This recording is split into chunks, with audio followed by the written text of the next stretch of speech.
ఓయ్ సవాల్ రెడ్డి, ఏంటి నోటికొచ్చినట్టు వాగుతున్నావు? నోటికొచ్చినట్టు అవునయ్యా, నువ్వు కార్పొరేటర్కి ఎక్కువ, ఎమ్మెల్యేకి తక్కువ. అందులో తప్పేముందే అని అడుగుతా ఉన్నా. తప్పున్నారా? ఇప్పుడు నేను డిప్యూటీ సీఎం గుర్తుపెట్టు. అవగవక ఒక్కసారి గెలిచినావులే ఎమ్మెల్యేగా, ఇప్పుడేగా నువ్వు వచ్చింది. ఎప్పుడు వచ్చామన్నది కాదు పాయింట్, కుంభస్థలాన్ని కొట్టామో లేదన్నదే పాయింట్. ఈ మాత్రం దానికే అంతగా ఎగిరెగిరి పడకో. ఎగిరెగిరి పడింది నువ్వు, ఒక్క బోర్లో పడింది నువ్వు, పడిన కెరటంలో లేచింది నేను. నీకు నాకు చాలా తేడా ఉంది జగ్లక్, చాలా తేడా ఉంది. ఈ మిడిసిపాట్లో ఇంకెన్నాళ్ళో నేను చూస్తా. ఇంక నీ బతుకంతా బయట కూర్చుని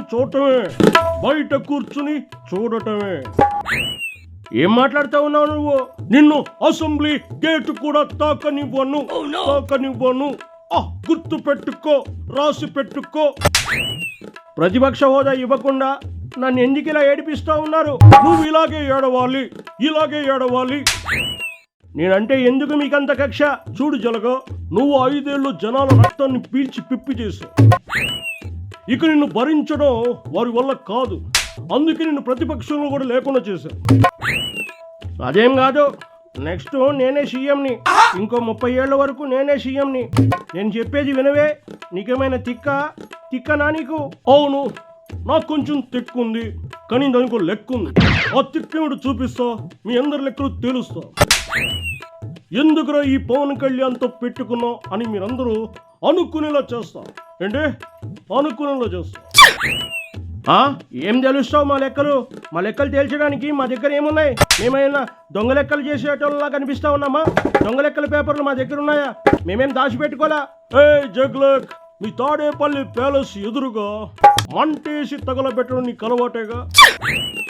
మొన్న ఏం చేసావు? ఆ లిక్కర్ స్కామ్ కు సంబంధించిన కాగితాలన్నీ మంటేసి చలిమంట కాసుకున్నావు. అయినా సరే నిన్ను వదిలిపెట్టక ఏం చేస్తావేమి? నువ్వన్న మాట చెప్తున్నా. ఎమ్మెల్యేగా కాదు కదా, ఈసారి నిన్ను కార్పొరేటర్గా కూడా గెలవనివ్వను. పులివెందుల పులి ఇక్కడ, నువ్వు పులివి కాదు, పిల్లివి. చూడప్ప జలగప్ప, నేను సింహం అంటున్నప్ప, కాకపోతే అది అసెంబ్లీకి వెళ్ళలేదు, నేను వెళ్ళగలను, అంతే తేడా.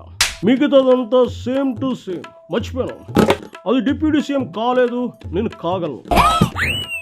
సినిమా డైలాగులు బాగానే చెప్తా ఉన్నావు, నాకు కూడా వచ్చు. ఒక్కసారి కమిట్ అయితే నా మాట నేనే విన్ను. ఏంటి నువ్వు కమిట్ అయ్యేది? కొత్తిమీర కట్ట. నిన్ను కూరలో కరివేపాకులాగా తీసి పారేస్తున్నారు అక్కడ జనాలు, కూరలో కరివేపాకులాగా. ఎవరెలా తీసేసినా నాకేం కాదు, నేను మొండోడిని. నువ్వు మొండివైతే నేను జగమొండిని, నువ్వు కంత్రివైతే నేను దినకంత్రిని, నువ్వు ముదురువైతే నేను దేశ ముదురుని.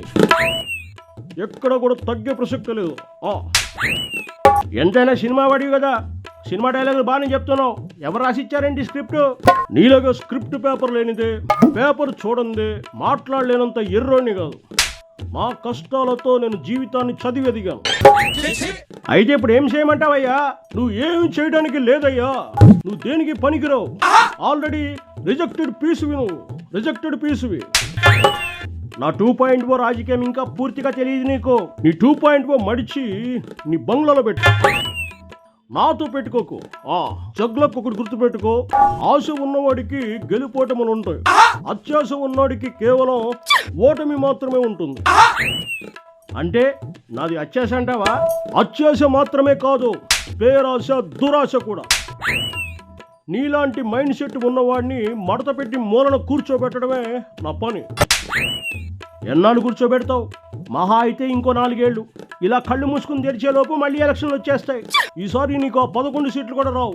చెప్పే కదా, నిన్ను కార్పొరేటర్గా కూడా గెలవనివ్వను. పో సైకోరెడ్డి, పోయి పబ్జీ గేమ్ ఆడుకోపో. చల్.